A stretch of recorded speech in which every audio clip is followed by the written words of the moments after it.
तीन इक्वेशन आहेत तुमच्या समोर. कोणते कोणते तीन इक्वेशन?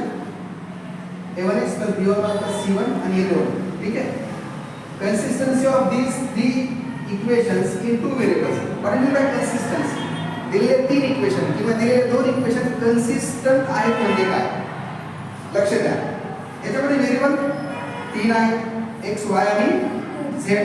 आता हे जर दोन इक्वेशन तुम्ही सॉल्व्ह केले, या दोन इक्वेशन पासून तुम्हाला x आणि y च्या व्हॅल्यू मिळतील. आलेल्या x आणि y च्या व्हॅल्यू या दोन इक्वेशन पासून आलेल्या जर तिसरे इक्वेशन सॅटिस्फाय करत असेल तर त्या x y z च्या व्हॅल्यूसाठी किंवा दोन व्हेरिएबल असतील तर x y च्या व्हॅल्यूसाठी हे तीन इक्वेशन कन्सिस्टंट आहेत असं म्हटलं जातं. त्याला म्हणतो आपण कंडिशन ऑफ कन्सिस्टन्सी. काय म्हणायचं त्याला? Condition of consistency. मी तुम्हाला हे दोन इक्वेशन घेऊन बोलतो.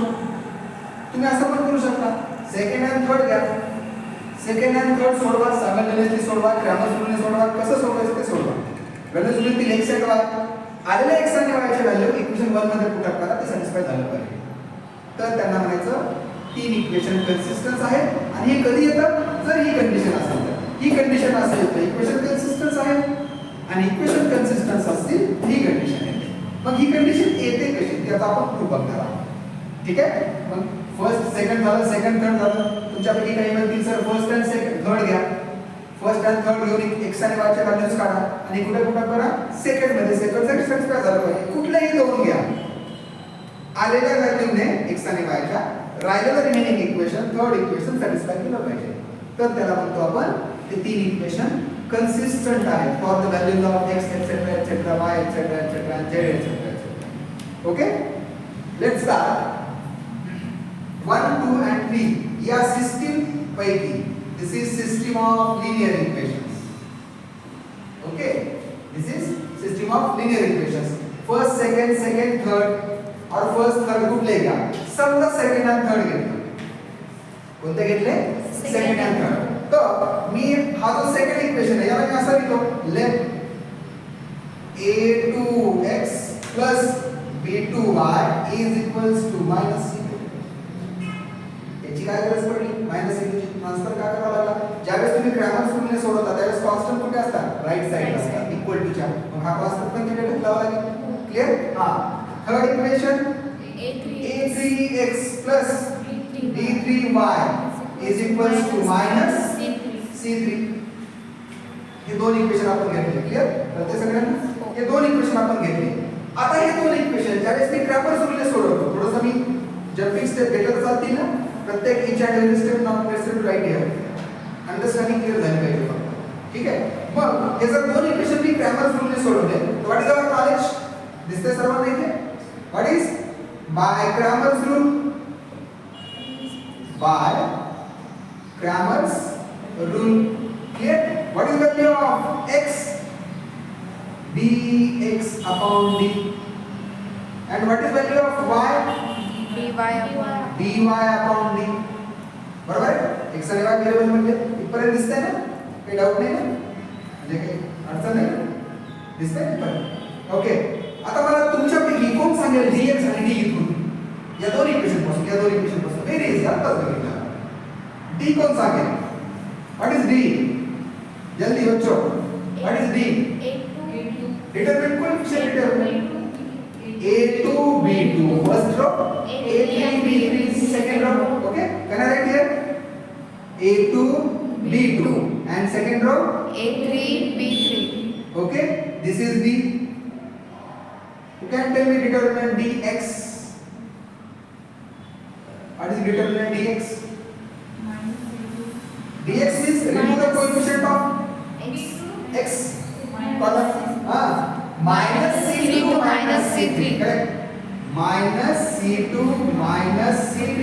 And what is second column? b2 b3. b2 b3.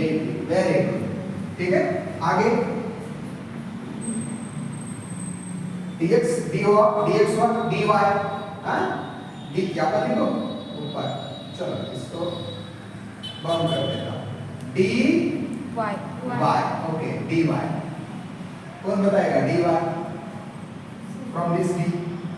Is y indicate y is suffix y. Suffix y what indicates? It indicates remove the column of coefficient of y from d and replace constants. Yes. in minus C2 minus C3. Can I write here? Minus C2 minus C3. Okay. And first column A2 A3 D मिला, dx मिला, dy मिला, कोई दिक्कत? बराबर है? Put these values of d, dx, dy, not these values. Find the value of x and y and put in equation 1. Because we select the equation first, not first, second and third. The second and third पासून आलेल्या x आणि y च्या value जर first equation satisfy करत असेल, हे तीन equation consistent आहेत. बरोबर आहे? आणि हे तीन इक्वेशन कन्सिस्टंट असतील तर त्यांनी दिलं की जर हे तीन इक्वेशन कन्सिस्टंट असतील तर एक कंडिशन आली पाहिजे. या डिटरमिनंटची व्हॅल्यू इक्वल टू 0 आली पाहिजे. सॅटिस्फाय करतो म्हणजे. Okay. Then from this find the values of x and y. Therefore what is x? Therefore x is equals to dx upon d. Can I put values directly? What is dx? This. बोलो. नीचे लिखता हूँ थोड़ा. x is equals to ऊपर वाला determinant कौन है बोलो? Yes. Minus C2 minus C3. पहले वाली column. Minus C2 minus C3. Second column. B2 C3. Okay. Third वाला कॉलम. सॉरी नॉट थर्ड वाला कॉलम. नीचे वाला डिटरमिनेंट. कौन है नीचे वाला डिटरमिनेंट? A2 B2. देखो रो वाइज. विद्या A2 B2. Okay. A3 B3. ज्यादा शांति नहीं करना, ऐसे करना. इसको सॉल्व करेंगे, कॉम्प्लिकेशंस बढ़ते जाएंगे इधर. सिंपल वे बता रहा हूँ. ठीक है. x की वैल्यू है, y की वैल्यू क्या आएगी?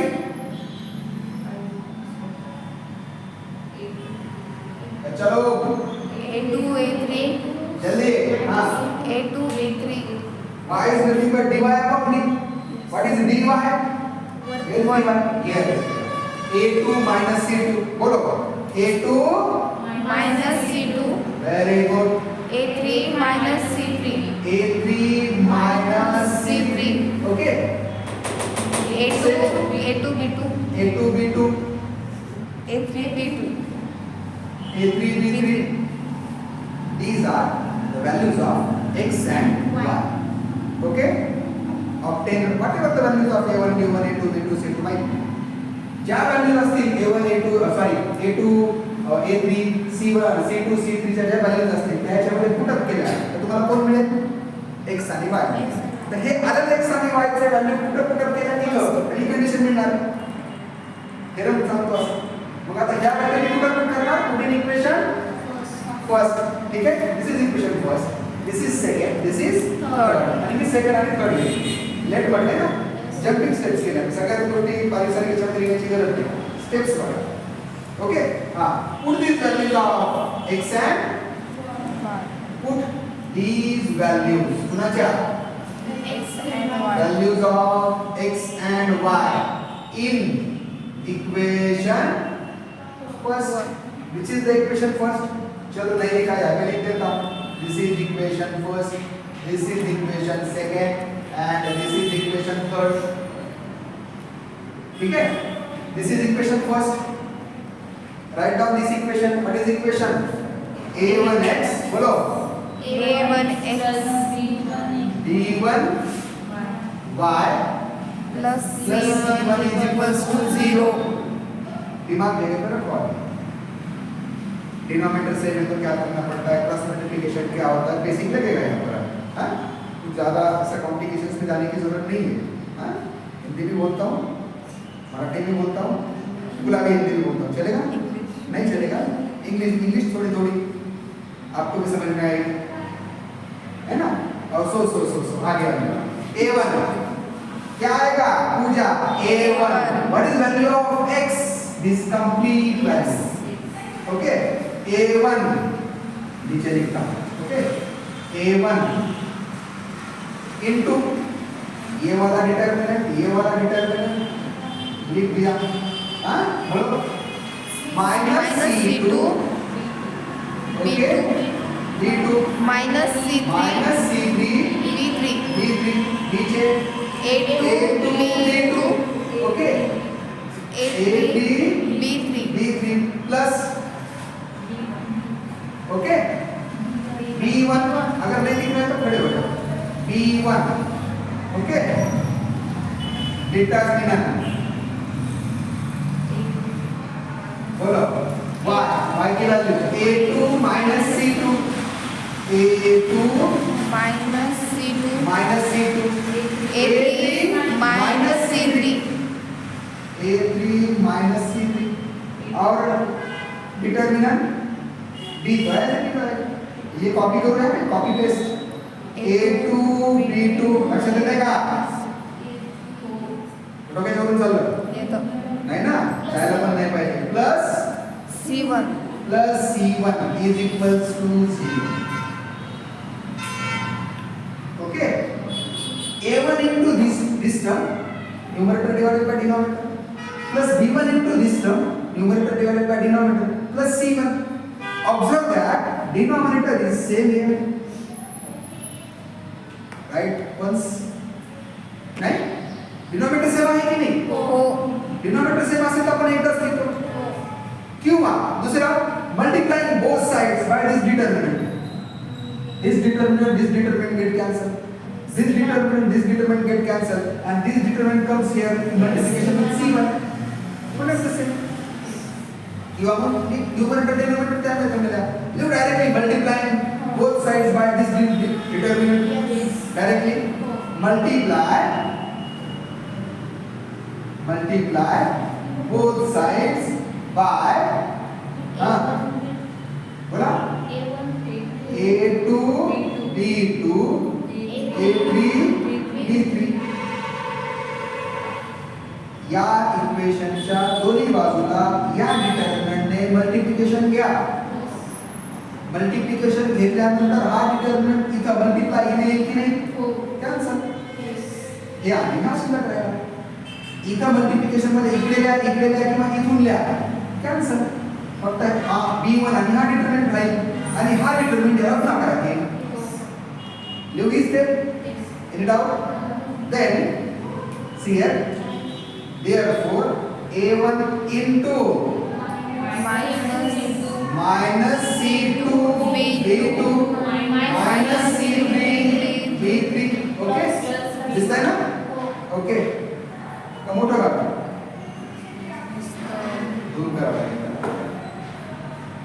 हाँ बोला minus C2 B2 minus C3 B3 this determinant get cancelled with this determinant after taking multiplication then plus B1 okay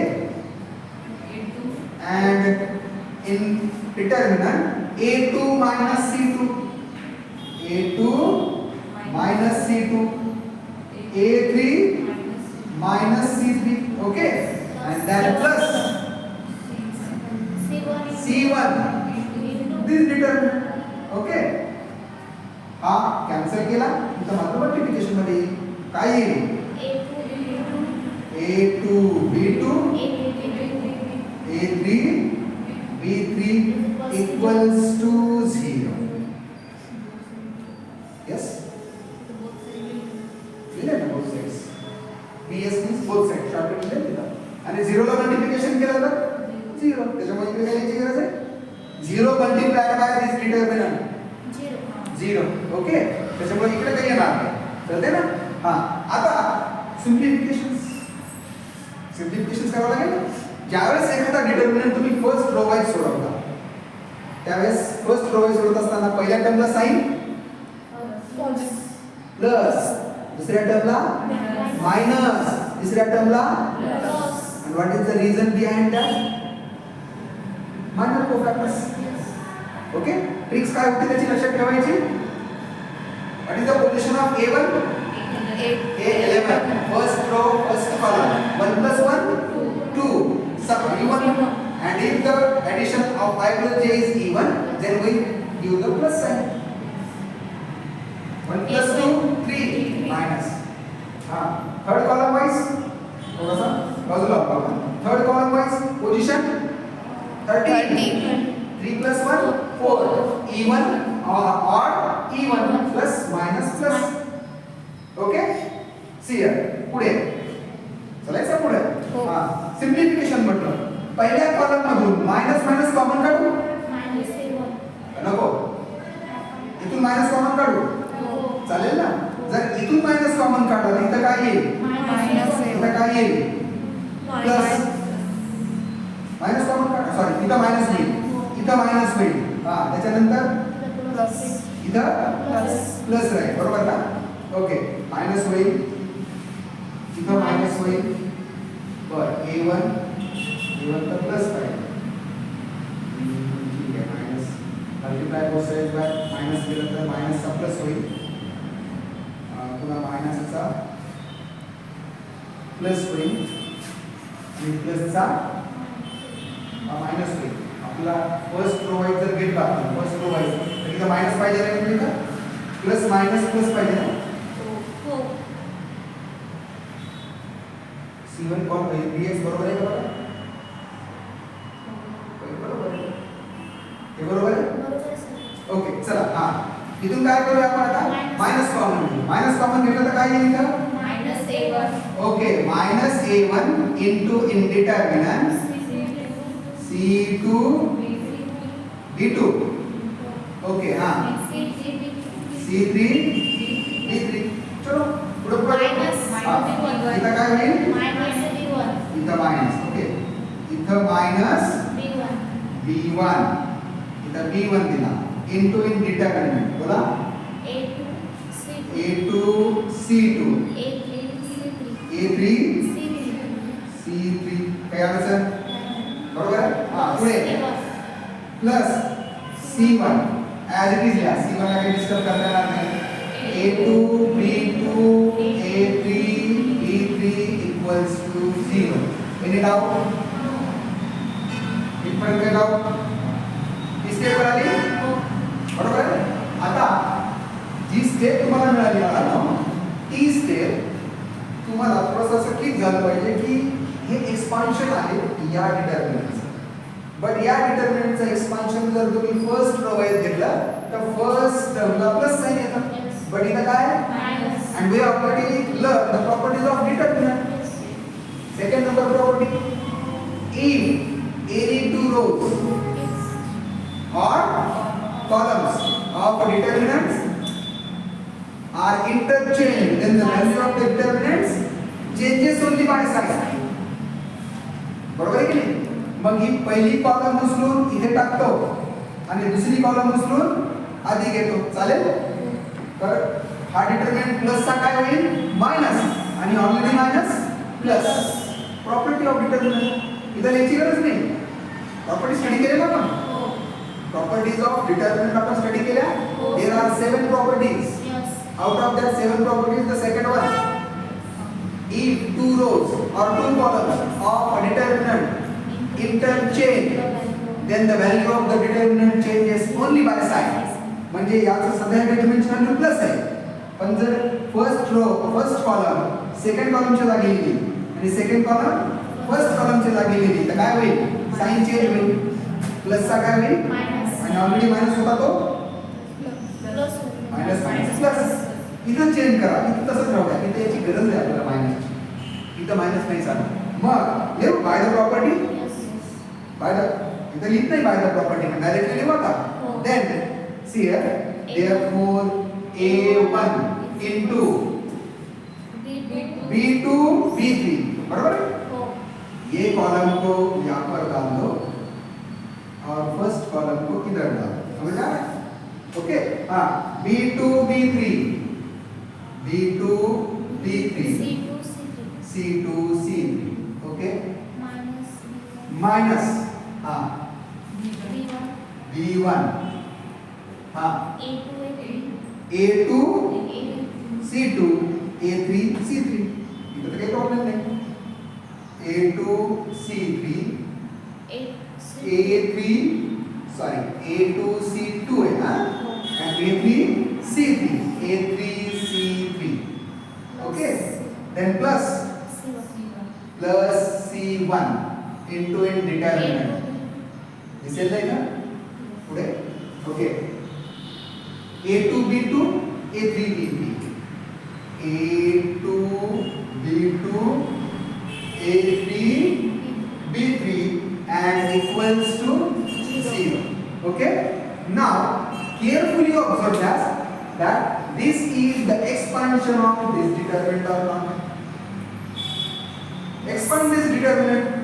जे तुम्हाला प्रूव्ह करायचं आहे हेच प्रूव्ह करायचं आहे ना तर दोन इक्वेशन घेतले सेकंड अँड त्यापासून कुणाच्या व्हॅल्यू काढल्या x and y which rule Cramer's rule d dx and dy काढला x आणि y च्या व्हॅल्यू काढल्या आलेले x आणि y च्या व्हॅल्यू फ्रॉम इक्वेशन 2 अँड 3 कुठे पुट केल्या 1 मध्ये तर ही कंडिशन मिळाली लागली okay put these values of x and y in equation first आणि मग सॉल्व केलं सिम्प्लिफाय केलं प्रॉपर्टी ऑफ डिटरमिनंट वापरली प्रीवियस पिरियड मध्ये जी आपण स्टडी केलं 7 प्रॉपर्टी इथं पहिली कॉलम दुसऱ्या कॉलमची जागी लिहिली आणि दुसरी कॉलम पहिल्या कॉलमची जागी लिहिली तर इथं ऑलरेडी मायनस होता आणि नंतर कॉलम चेंज केल्यामुळे बदललेलं साइन मायनस ते मायनस आणि हे मायनस प्लस केलाय आता या डिटरमिनंटला फर्स्ट रो वाइज एक्सपान्शन घ्या आणि सांगा मला A1 into in determinant delete the first row and first column what will remain this determinant particular B2 C2 B3 C3 is there or not B2 C2 B3 C3 then minus B1 lies in first row and second column alright first row and second column कोणता determinant राहिला A2 C2 A3 C3 is there or not A2 C2 A3 C3 and next sign plus C1 lies in first row and third column so eliminate the first row and second column what will remaining A2 B2 A3 B3 A2 B2 A3 B3 that's why if this is the expansion that is the expansion of this particular determinant so we can write this determinant as like this in expansion form or expansion in this short form. So what is the next step of this step? Therefore determinant of actually this is determinant of the expansion of this one. So we can write A1 B1 C1 A2 B2 C2 and A3 B3 C3 and is equals to and this is called condition of consistency. Finish. काय शिकलो आपण आजच्या period मध्ये दिलेले तीन equation जर consistence असतील तर त्याची कंडिशन ऑफ कन्सिस्टन्सी असं लिहायचं म्हणजे कसं लिहायचं first row A1 B1 C1 what are A1 B1 C1 coefficients of x y z sorry x y A1 B1 coefficient of x y and C1 is the constant but note that constant must be toward the left side of equal to and toward the right side where Cramer's basic थोडीशी concept change होईल ज्यावेळेस Cramer's rule use करता त्यावेळेस constant राईटला असायला पाहिजे आणि ज्यावेळेस condition of consistency इथून पुढे यूज करणार आहात त्यावेळेस मात्र ते कॉन्स्टंट राईटला जरी असले तरी लेफ्टला ट्रान्सफर करायचे A1x plus B1y plus C1 similarly and condition of consistency from these three equations how can we write A1 B1 C1 is there A2 B2 C2 and A3 B3 C3 मग तीन equation consistent असतील तर condition of consistency अशीच का लिहायची कळलं okay MCQ मध्ये गरज पडेल याची